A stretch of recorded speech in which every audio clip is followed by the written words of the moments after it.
Research from 2022 shows that Santa Cruz County has the fourth highest rate of children cancer in the state, coming at almost 24 cases per 100,000 kids, compared to Monterey County, ranked 19th in the state at about 17 per 100,000. To every child whose name could be carried on a sign, we say no more. Anti-pesticide activists believed this may be due in part to the extraordinarily high use of pesticides in the Pajaro Valley and in surrounding areas, claiming that many pesticides associated with childhood cancer were applied in South County. Pesticides are linked to other health issues, including lung damaging and asthma. That is what Yaneli Martinez believed was linked to her son's health concerns. It was a traumatic event. He was only 10 at the time. We ended up in the emergency room. He was fighting for his life. But that has really shifted us as a family coming together and really fighting for justice.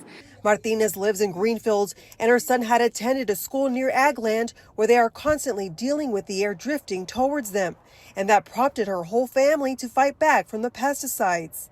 The youth group that my son pertains to, and he helped co-fund, actually passed legislation about 2 years ago, AB 1864, which basically restricts the pesticide use around schools. It makes it tougher for companies to spray pesticides. Another concerned parent we spoke to also deals with health concerns that she believes could be highly linked to pesticides, since she lives near the ag fields. I was diagnosed with asthma and all these allergies. I was surprised because I'm a runner. I like to do like marathons and stuff like that, and all of a sudden I get asthma and my life quality is not as it used to be. Doctors note that allergies often get worse as people get older. According to Santa Cruz County Public Health, they asked the UC San Francisco and the California Department of Public Health to review decades of childhood cancer data in Santa Cruz County. This review found that childhood cancer rates in the county were not significantly higher than rates seen across California. And they sent a statement saying, in part, the analysis also did not find increases in several cancer types that research has linked to pesticide exposure. Several decades of research have already established known links between certain pesticide exposures and increased risk of specific childhood cancers. After hearing about all these health concerns, especially impacting children who are the most vulnerable, local advocate Omar Dieguez was inspired to the cause after hearing a speech from a Dolores Huerta during a visit.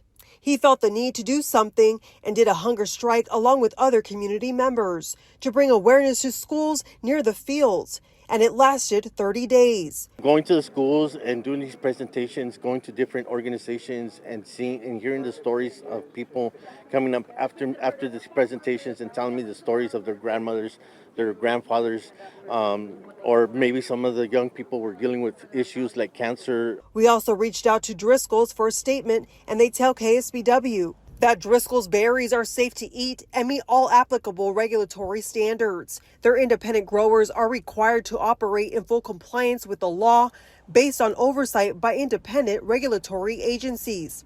In a statement, they responded in part, these agencies set the rules for how pesticides are registered, applied, and monitored, including applications near schools and other sensitive sites.